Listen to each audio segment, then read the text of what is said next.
హరే కృష్ణ. హరే కృష్ణ అందరికి. సో ఈరోజు లెవెల్ 3 ఈశోపనిషత్ క్లాస్కి అందరికీ కూడా ఇస్కాన్ శ్రీ శ్రీ రాధా గోవింద స్వాగతం సుస్వాగతం. ఓం జ్ఞానాతిమిరాంధస్య జ్ఞానాంజనశలాకయా చక్షురున్మిలితం యేన తస్మై శ్రీ గురవే నమః. శ్రీ చైతన్య మనోభీష్టం స్థాపితం యేన భూతలే స్వయం రూపః తదా మహ్యం దదాతి స్వపదాంతికం. వందేహం శ్రీగురు శ్రీయుతపదకమలం శ్రీగురున్ వైష్ణవాంశ. శ్రీరూపం సాగ్రజాతం సహగణ రఘునాథాన్వితం తం సజీవం సాద్వైతం సవధూతం పరిజన సహితం కృష్ణ చైతన్యదేవం శ్రీ రాధా కృష్ణ పాదాం సహగణ లలితా శ్రీ విశాఖాన్వితాంశ. నమో ఓం విష్ణుపాదాయ కృష్ణ ప్రేష్టాయ భూతలే శ్రీమతే భక్తి వేదాంత స్వామితి నామినే. నమస్తే సారస్వతే దేవే గౌరవాణి ప్రచారిణే నిర్విశేష శూన్యవాది పాశ్చాత్యదేశతారిణే. జయ శ్రీ కృష్ణ చైతన్య ప్రభు నిత్యానంద శ్రీ అద్వైత గదాధర శ్రీవాసాది గౌర భక్త వృంద. హరే కృష్ణ కృష్ణ కృష్ణ హరే హరే, హరే రామ రామ రామ హరే హరే. శ్రీ ఈశోపనిషత్. సో మనిషిని దేవదేవుడగు శ్రీకృష్ణుని దగ్గరకు చేర్చేటువంటి జ్ఞానాన్ని అందించేటువంటిది. సో మరి ఇందులో మంగళాచరణంగా ఓం పూర్ణమద పూర్ణమిదం పూర్ణాత్ పూర్ణముదచ్యతే పూర్ణస్య పూర్ణమాదాయ పూర్ణమేవావశిష్యతే. సో ఆ దేవదేవుడు సమగ్రుడు సంపూర్ణుడు అయి ఉన్నాడు. అతడు సర్వసంపూర్ణుడు అవడం చేత అతని నుండి ఉద్భవించినటువంటి ఈ దృశ్యమాన ప్రపంచం మొదలైనవన్నీ కూడా సంపూర్ణాలై ఉన్నాయి. సంపూర్ణం నుండి కలిగించబడినది ఏదైనా తనంత తాను సమగ్రమై ఉంటుంది.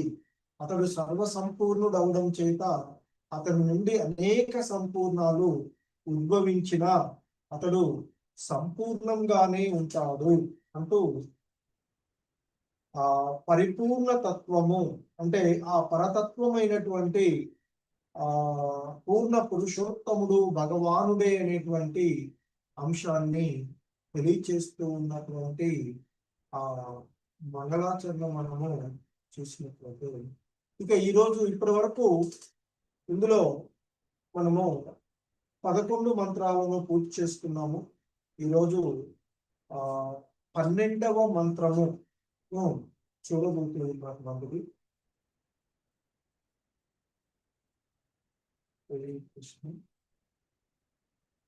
12వ మంత్రము అందంతవ ప్రవిశంతి యే సంభూతిముపాసతే తతో భూయ ఇవతే తమో యౌ సంభూత్యాం రతాః. హరే కృష్ణ. ఒక్క నిమిషం కరెంట్ పోయి.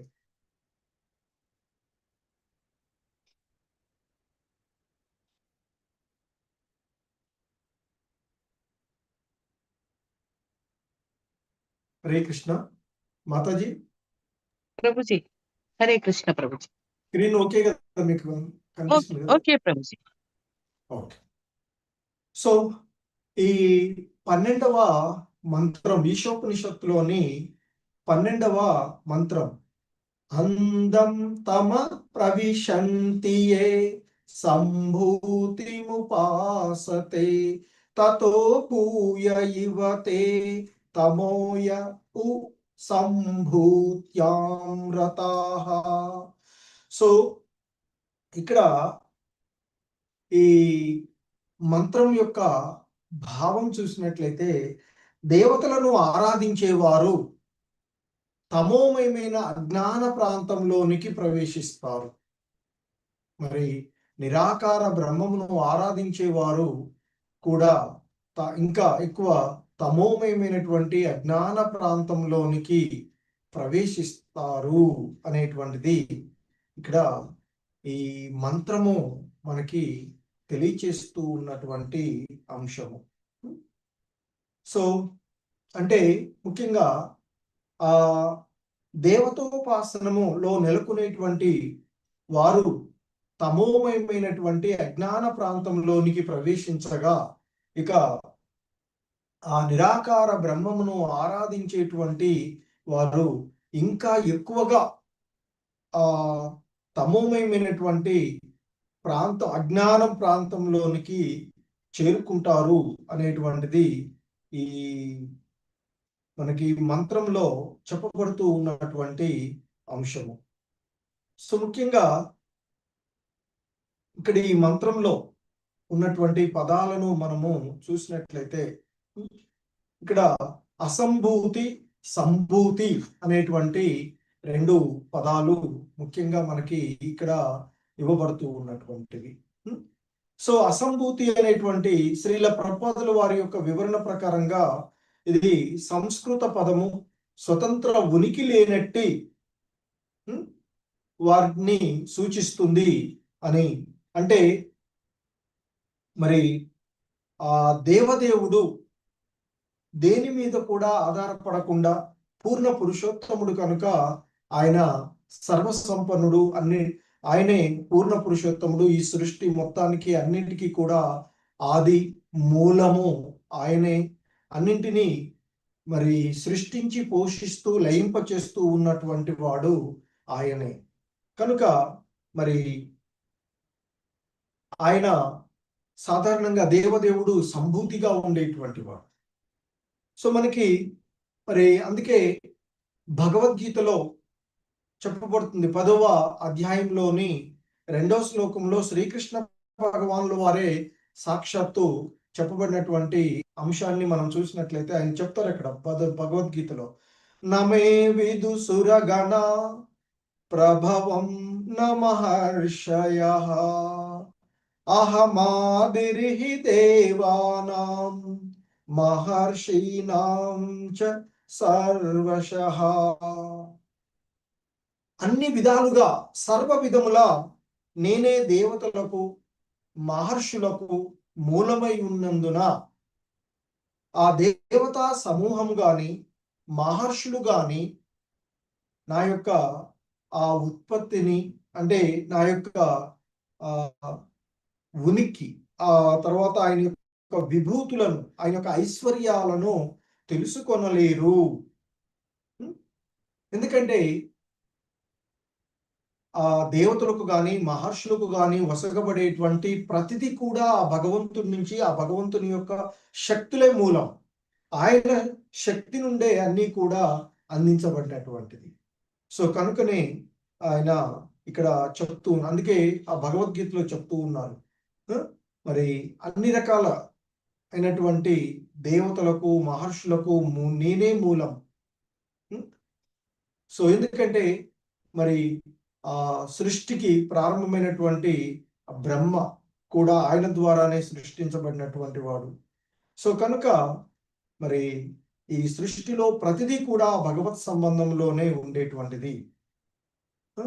అందుకే ఆ దేవాది దేవుడైనటువంటి కృష్ణ భగవానుల వారు ఆత్మమాయ ద్వారా ఆయన, అంటే తన యొక్క ఆంతరంగిక శక్తి ద్వారా అవతరిస్తూ ఉంటాడు. కానీ అలా అవతరించేటువంటి మానవ రూపంలో కానీ వివిధ అవతారాలలో ఆయన యొక్క అవతారాన్ని మరి ఏ విధంగా అవతరిస్తూ ఉన్నాడో అనేది తెలుసుకోవడం అనేటువంటిది ఈ సాధారణమైనటువంటి పరిస్థితులలో ఉండేటువంటి అటు దేవతలకు కానీ మహర్షులకే ఆ భగవంతుడు యొక్క తత్వము అవగాహన కాదంటే మరి ఈ త్రిగుణమయమైనటువంటి అసంపూర్ణమైనటువంటి విషయాలతో ఉండేటువంటి మానవుల పరిస్థితి ఇక వేరుగా చెప్పేటువంటిది ఏముంటుంది. సో కనుక మరి ఆ భగవంతుని యొక్క తత్వాన్ని అర్థం చేసుకోవడం అనేటువంటిది దేవతలకు మహర్షులకు కూడా కష్టతరమే అయినటువంటి విషయంగా ఆయన భగవద్గీతలో తెలియచేసినటువంటిది. సో ఇక శ్రీల ప్రభుపాదుల వారు భాష్యంలో మనకి తెలియచేస్తూ ఉన్నటువంటి అంశాలను చూసినట్లయితే ఇక్కడ ఆయన చెప్తూ ఉన్నారు. శ్రీల ప్రభుపాదుల వారి వివరణలో పలువురు తత్వవేత్తలు అలాగే మహర్షులు లేదా యోగులు పరతత్వమును సాపేక్ష సత్వము నుండి వేరుపరచడానికి మరియు తమ అల్ప మేధశక్తి చే ప్రయత్నిస్తూ ఉంటుంటారు. ఎందుకంటే మరి పూర్ణ పురుషోత్తముడు ఆ భగవంతుడే సంపూర్ణమైనటువంటి ఆ భగవంతుని యొక్క అనువంశాలుగా ఉన్నటువంటి మరి ఈ జీవులు ఆ భగవతత్వాన్ని గురించి మరి తెలియచేయడము అనేటువంటిది వారి యొక్క చిన్న మానసికమైనటువంటి కల్పనల ద్వారా వారు చేయడానికి ప్రయత్నం చేస్తూ ఉంటారు. అది చాలా సాపేక్షము అసంపూర్ణమైనటువంటిదిగా చెప్పబడుతూ ఉన్నటువంటి.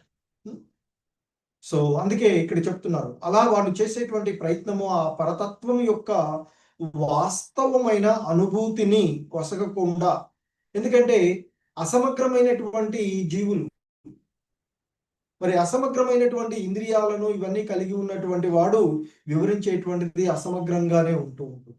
అందుకే మరి అలా అల్ప మేధస్సు కలిగినటువంటి వారి యొక్క ప్రయత్నాల ద్వారా ఇవ్వబడేటువంటిది మరి ఆ పరతత్వం యొక్క వాస్తవమైన అనుభూతిని అది ఇవ్వకుండా కొన్నిసార్లు వ్యతిరేకమైనటువంటి భావనలను కూడా ఇస్తూ ఉంటుంది అని చెప్తూ ఉంటుంటారు. సో మరి అలా వారి యొక్క మానసికమైనటువంటి స్థితుల ద్వారా ఆ కల్పనల ద్వారా చేసేటువంటిది పరిపూర్ణము కానే కాదు అని చెప్తూ ఉన్నారు. సో ఎందుకంటే అటువంటి మానసిక కల్పనాపరులు పరతత్వము శ్రీకృష్ణుడే అని గాని ఆ నిరాకార బ్రహ్మం ఏదైతే ఉందో అది ఆ దేవదేవుడైనటువంటి శ్రీకృష్ణుని యొక్క దేహ కాంతి అని గాని, అలాగే మరి ఆ పరమాత్ముడు అతని సర్వవ్యాపక ప్రాతినిధ్యము అని వారు ఎరుగజాలరు అని ఇక్కడ చెప్తూ ఉన్నటువంటిది. ఎందుకంటే ఆ పరతత్వము 3 విధాలుగా అనుభూతం అవుతూ ఉండేటువంటి అంశాన్ని మనకి భాగవతం ద్వారా తెలియచేస్తూ ఉన్నటువంటిది. ఒకటి బ్రహ్మజ్యోతిగాను, రెండవది పరమాత్ముడుగాను, 3 స్వయం భగవానుడుగాను ఆయన మనకి అనుభూతి అందేటువంటి అంశాలు. సో అందులో ఆ పరంజ్యోతి ఆ బ్రహ్మజ్యోతి అనేటువంటిది మరి ఆ భగవంతుని యొక్క దేహకాంతి అని చెప్తూ ఉన్నారు ఇక్కడ. అలాగే మరి ఇక ఆ సర్వము వ్యాపించి ప్రతి దానిలోనికి ప్రవేశించి వ్యక్తీకరించేటువంటి గర్భోదక సాయి క్షీరోదక సాయి విష్ణు ఆ పరమాత్ముడుగా ప్రతి జీవుల యొక్క హృదయాల్లో ఉండేటువంటి ఆ పరమాత్ముడు సర్వవ్యాపకం ప్రాతినిధి సూక్ష్మాతి సూక్ష్మంగా ప్రతి దానిలోనికి మరి చేసేటువంటిది ఆ పరమాత్ముడు భగవంతుని యొక్క పరమాత్మ స్వరూపము అనేటువంటిది వాళ్ళు తెలుసుకోలేదు. అదేవిధంగా దేవదేవుడైనటువంటి శ్రీకృష్ణ భగవానుడు నిత్యమైనటువంటి నిత్యానంద జ్ఞానములు అనేటువంటి ఆ దివ్య గుణములతో కూడినటువంటి నిత్య రూపమును కలిగి ఉన్నాడని కూడా వారు ఎరుగజాలరు. ఎందుకంటే ఆ భగవంతుడు సచ్చిదానంద రూపం, శ్యామ సుందరమైనటువంటి సచ్చిదానంద రూపాన్ని ఆ భగవంతుడు సచ్చిత్ ఆనందమయమైనటువంటి ఆ రూపము అనేటువంటి విషయాన్ని కూడా, అంటే ఆ భగవంతుడు సాకారుడు అనేటువంటి విషయాన్ని కూడా వారు ఎరుగజాలరు అని చెప్తూ ఉన్నారు. ఇక పరతంత్రులైనటువంటి, ఎందుకంటే భగవంతునిపైనే ఆధారపడి ఉండేటువంటి వారైనటువంటి ఈ దేవతలు, మహర్షులు, ఆ దేవదేవుని ఆ, మహాశక్తిమంతుడైనటువంటి దేవతగా భావిస్తూ ఆ నిరాకార బ్రహ్మజ్యోతిని పరతత్వంగా భావిస్తూ ఉంటారు. ఎందుకంటే మనం చాలా కొన్ని చూస్తూ ఉంటాం.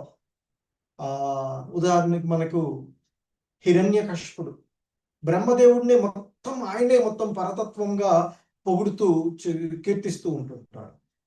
సో అది వారి యొక్క అల్ప మేధస్సు, అజ్ఞానం ద్వారానే ఆ విధంగా జరుగుతూ ఉంది అనేటువంటిది చెప్తూ ఉన్నటువంటిది.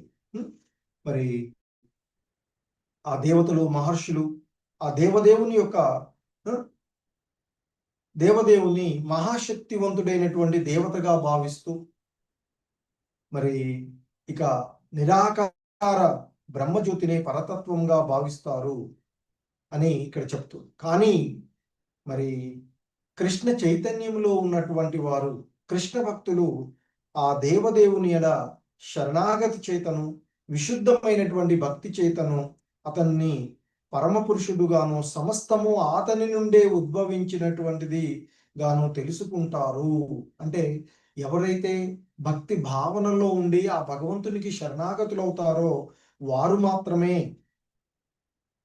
మరి ఆ పరమ పురుషుడు, పూర్ణ పురుషోత్తమ, ఆయనే సర్వంతర్యామి, ఆయనే అన్నిటికీ మూలము, సమస్తము ఆయన నుండే ఉద్భవించింది అని భక్తులు భక్తియుత సేవలో నిమగ్నమైనటువంటి, విశుద్ధమైనటువంటి భక్తియుత సేవలో నిమగ్నమైనటువంటి భక్తులు మాత్రమే ఆ విషయాన్ని అవగాహన చేసుకోగలుగుతారు అని చెప్తారు.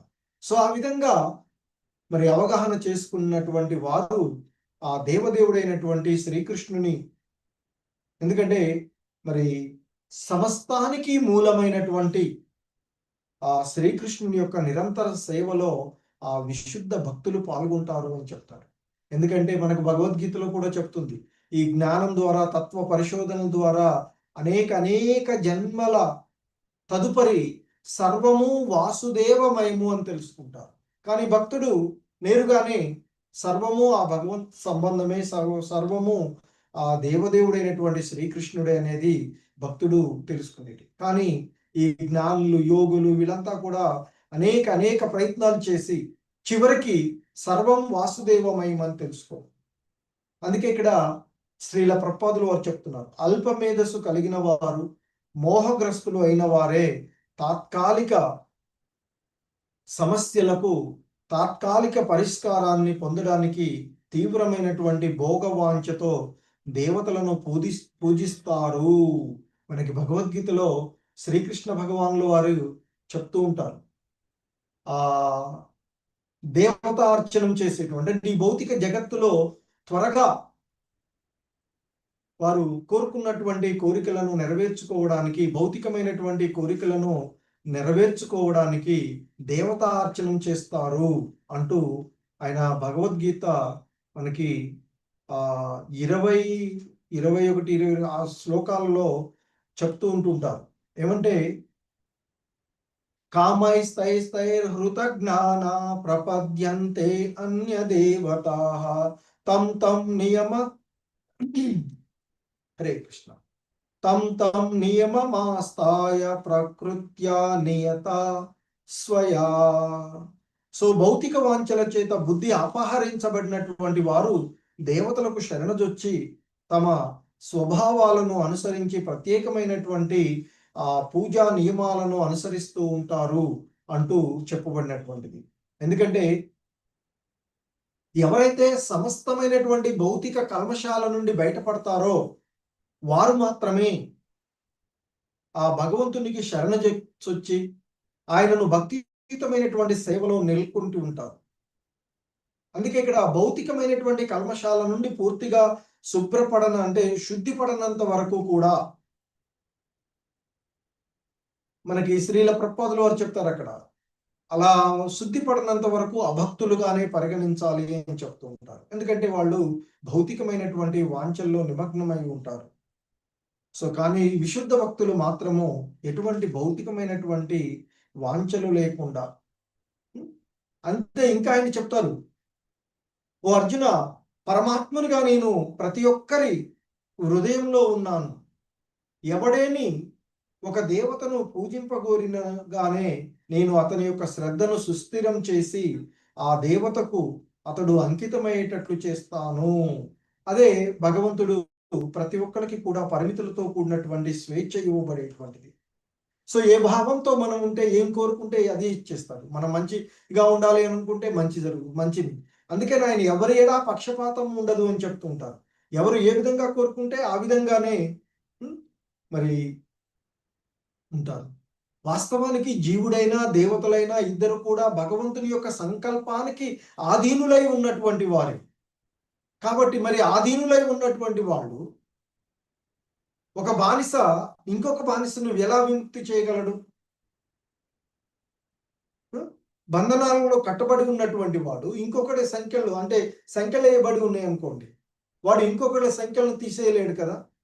అలాగే ఒక కళ్ళు లేని వాడు ఇంకొకటి కళ్ళు లేనటువంటి వాడికి దారి చూపించలేడు. సో కనుక మరి అజ్ఞానంలో, మోహంలో ఉన్నటువంటి అల్పబుద్ధులైనటువంటి వారు బోధించేదంతా కూడా అజ్ఞానమే అవుతుంది అనేది మనకి ఈ ఇందులో చెప్పబడుతూ ఉన్నటువంటి అంశము. సో అందుకే ఆయన ఇంకా చెప్తారు భగవద్గీతలో, అటువంటి శ్రద్ధ కలిగిన వాడే అతడు ఒక ప్రత్యేకమైనటువంటి దేవతను పూజించి తన కోరికలను ఈడేర్చుకుంటాడు. కానీ నిజానికి ఆ లాభాలన్నీ కేవలము నా ద్వారానే ఇవ్వబడుతూ ఉన్నాయి అంటూ ఇంకా చెప్తారు చివరికి మనకి అందులోనే, అంతవంతు ఫలం తేషాం తద్ భవత్యల్పమేధసాం దేవాన్ దేవయజో యాంతి మద్భక్తాయాంతి మామపి. అల్పబుద్ధి కలిగిన మనుషులు దేవతలను పూజిస్తారు. ఇక్కడ దేవతార్చన చేసేటువంటి వారిని మందమతులుగా, అల్పబుద్ధులుగా చెప్తూ ఉన్నారు కృష్ణ భగవానులు వారు భగవద్గీతలో. కానీ వారు ఇచ్చేటువంటి ఫలాలు పరిమితమైనవి, తాత్కాలికమైనవి. ఎందుకంటే మనకిది హిరణ్యకశిపుడు బ్రహ్మదేవుడిని అడుగుతాడు కదా వరం. అడిగినప్పుడు చెప్తాడు, మరణం లేనటువంటి వరం ఏమంటే నాకే అది సాధ్యంగా నీకెలా ఇవ్వగలను అని అంటాడు. సో కనుక మరి ఆ దేవతలు ఇచ్చేటువంటి ఫలాలన్నీ కూడా పరిమితమైనట్టు. సో జనన మరణాలకు అతీతంగా శాశ్వతమైనటువంటి దివ్యత్వాన్ని, ముక్తిని ఇవ్వగలిగేటువంటి ముక్తి ప్రదాత ఆ ముకుందుడు దేవదేవుడైనటువంటి శ్రీకృష్ణుడు మాత్రమే.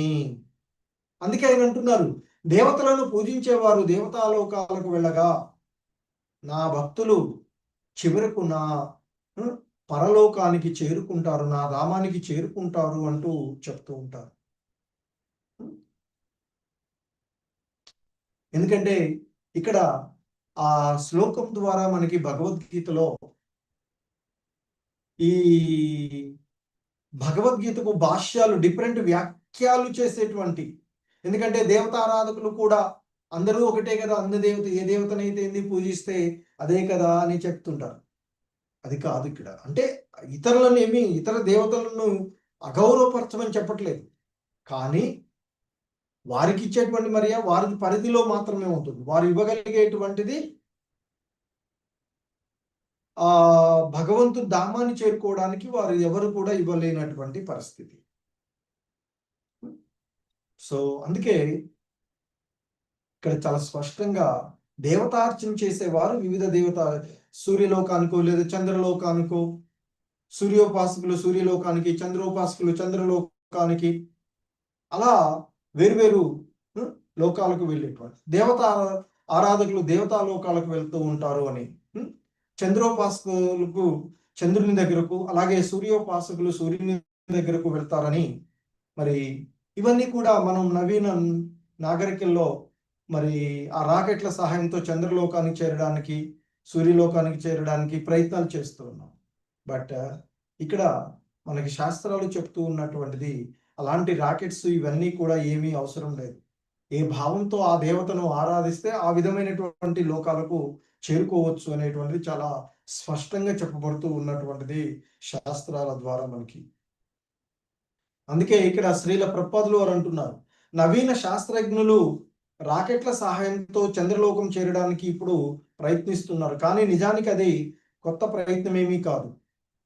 పురోగమించిన తమ చైతన్యంతో మానవులు అంతరిక్ష నౌకల ద్వారా గాని, యోగం ద్వారా గాని, లేదా దేవతారాధన ద్వారా గాని అంతరిక్షంలో ప్రయాణించి ఇతర లోకాలను చేరుకోవడానికి సహజంగానే ఇష్టపడతారు.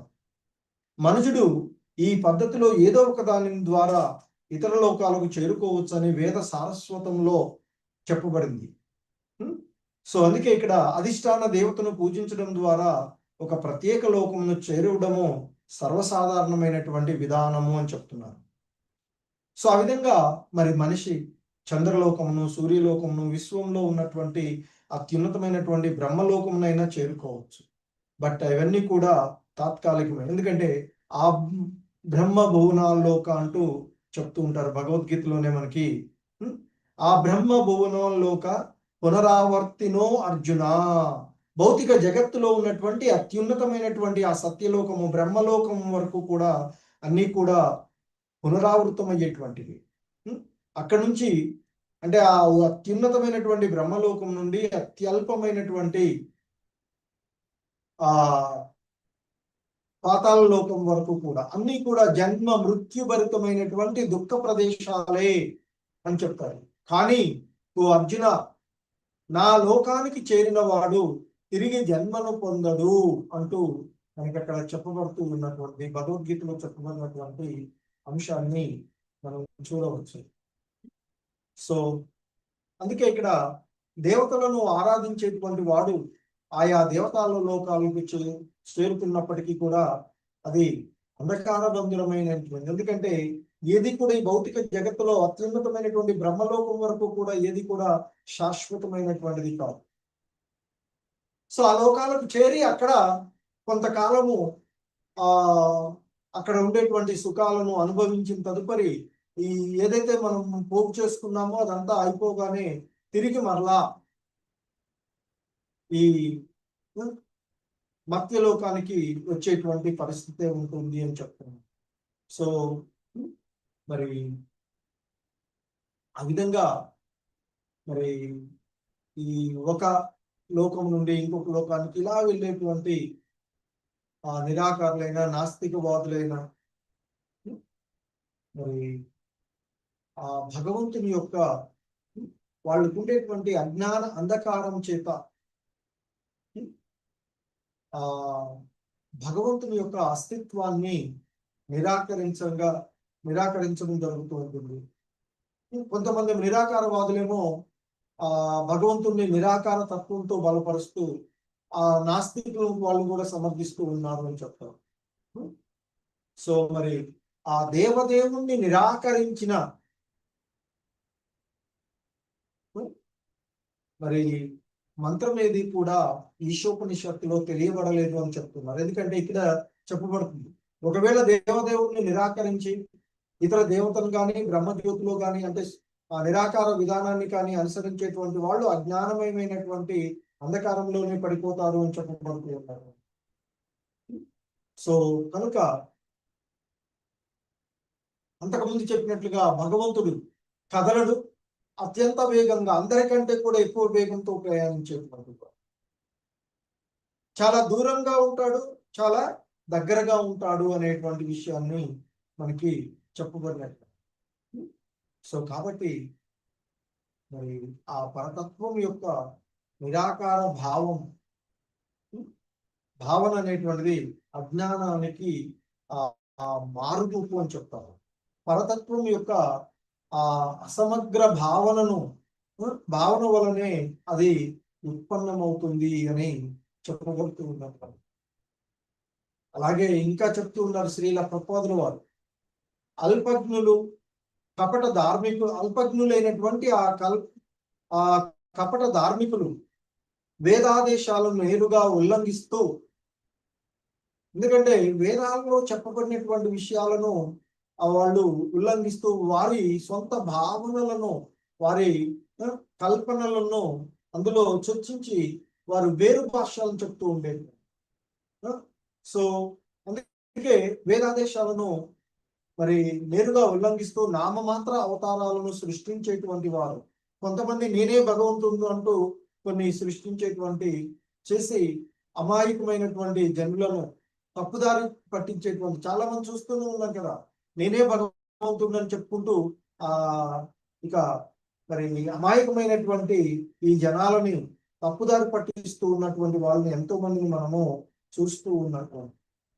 సో అందుకే మనకి భగవద్గీతలో దేవతార్చనం ద్వారా లభించేటువంటి ఫలము అశాశ్వతమైనది అని చాలా స్పష్టంగా 7వ అధ్యాయంలోని చెప్పబడినటువంటి. ఎందుకంటే ఆ బ్రహ్మ భువనాల్లోక అంటూ చెప్పబడినటువంటి శ్లోకం.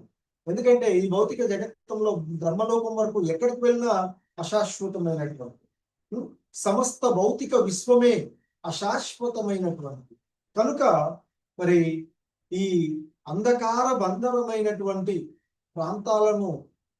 ప్రాంతంలో మనం ఏది పొందినా అది అశాశ్వతం. ఎందుకంటే కాకపోతే ఇక్కడ ఉన్నటువంటి వాళ్ళు 100 సంవత్సరాలు ఉంటాయి, ఇంకా ఉన్నత లోకాల్లో 1000 సంవత్సరాలు ఉండొచ్చు, ఇంకా అక్కడ ఎక్కువ సంవత్సరాలు ఉండొచ్చు. బ్రహ్మదేవుడికి వచ్చినట్లయితే 311 ట్రిలియన్ల 40 బిలియన్ల సంవత్సరాలు బతుకుండొచ్చు. బట్ అంత తర్వాత ఇలా పరిమితి ఉంది.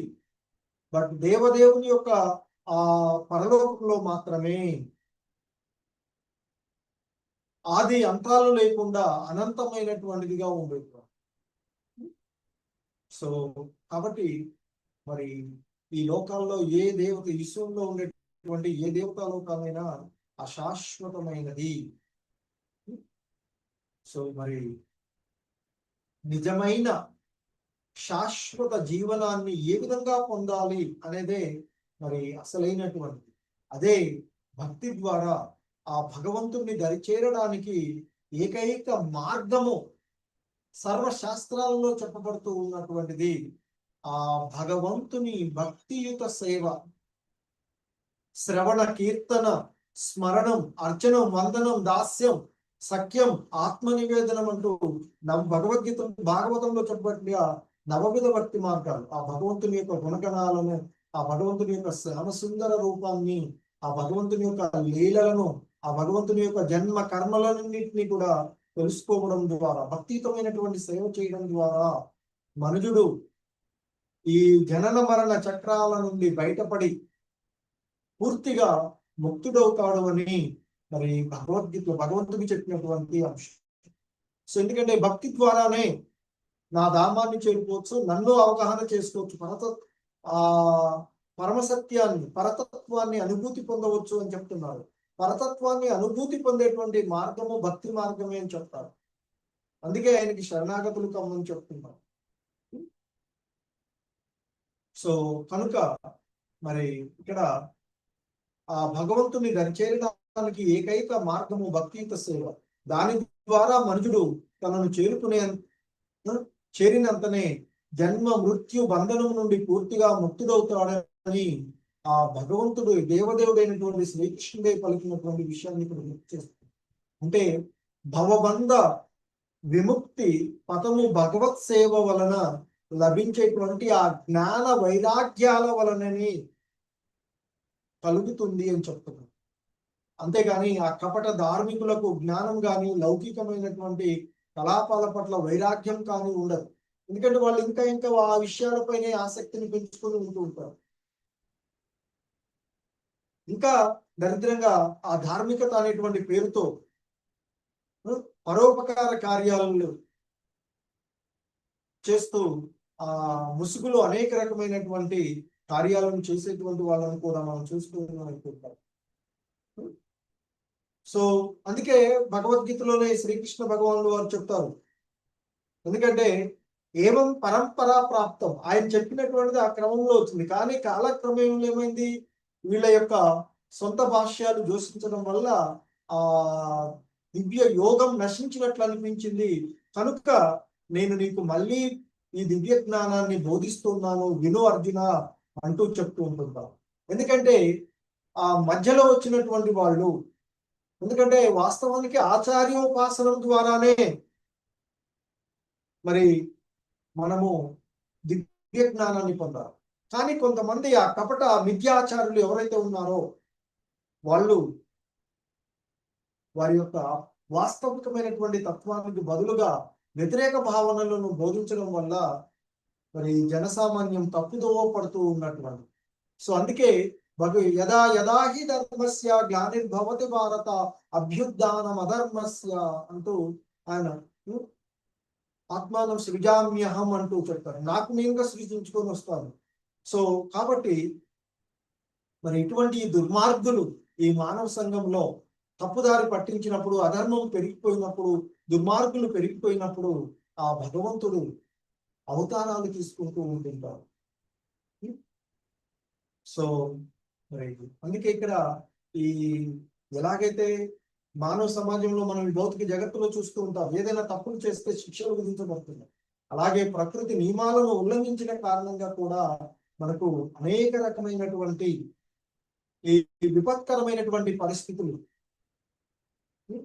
ఆధ్యాత్మిక, ఆది భౌతిక, వివిధ రకాల 3 రకాలైనటువంటి వివిధ తాపాలు మనకి కలుగుతూ ఉంటుంటారు. సో మరి ఇలా ఈ తప్పుదారి పట్టించినటువంటి దుర్మార్గులు ఎవరైతే ఉన్నారో వీరు మానవ సంఘంలో అత్యంత ప్రమాదకరులు అని చెప్తున్నారు శ్రీల ప్రభుపాదుల వారు. ఎందుకంటే ఈ సమాజంలో ధార్మికమైనటువంటి ప్రభుత్వం లేని కారణంగా ప్రభుత్వ చట్టం నుండి శిక్షను తప్పించుకుంటూ ఉన్నారు అని చెప్తున్నారు. కానీ భగవంతుని యొక్క చట్టం, అందుకే అంటాం కదా, ఇక్కడి నుంచి తప్పించుకోవచ్చు, భగవంతుడి దృష్టిలో తప్పించుకోలేము అని మనం చెప్పుకుంటూ ఉంటాం. కానీ అది చెప్పినంతసేపు.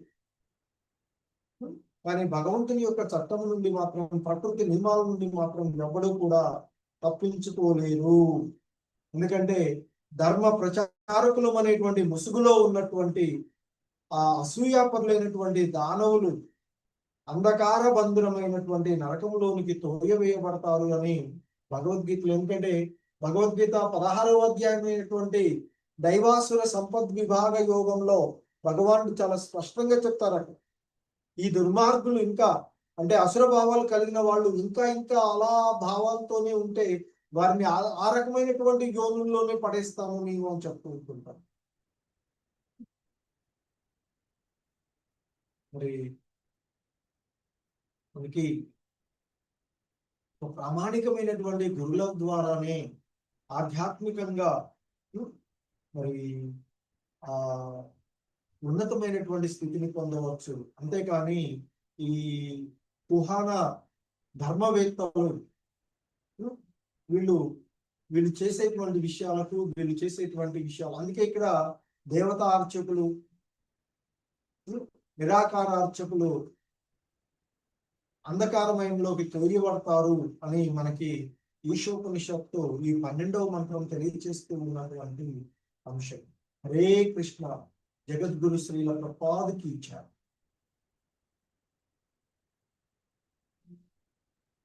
హరే కృష్ణ. ప్రభుజీస్, మాతాజీస్, ఎవరికైనా ఏవైనా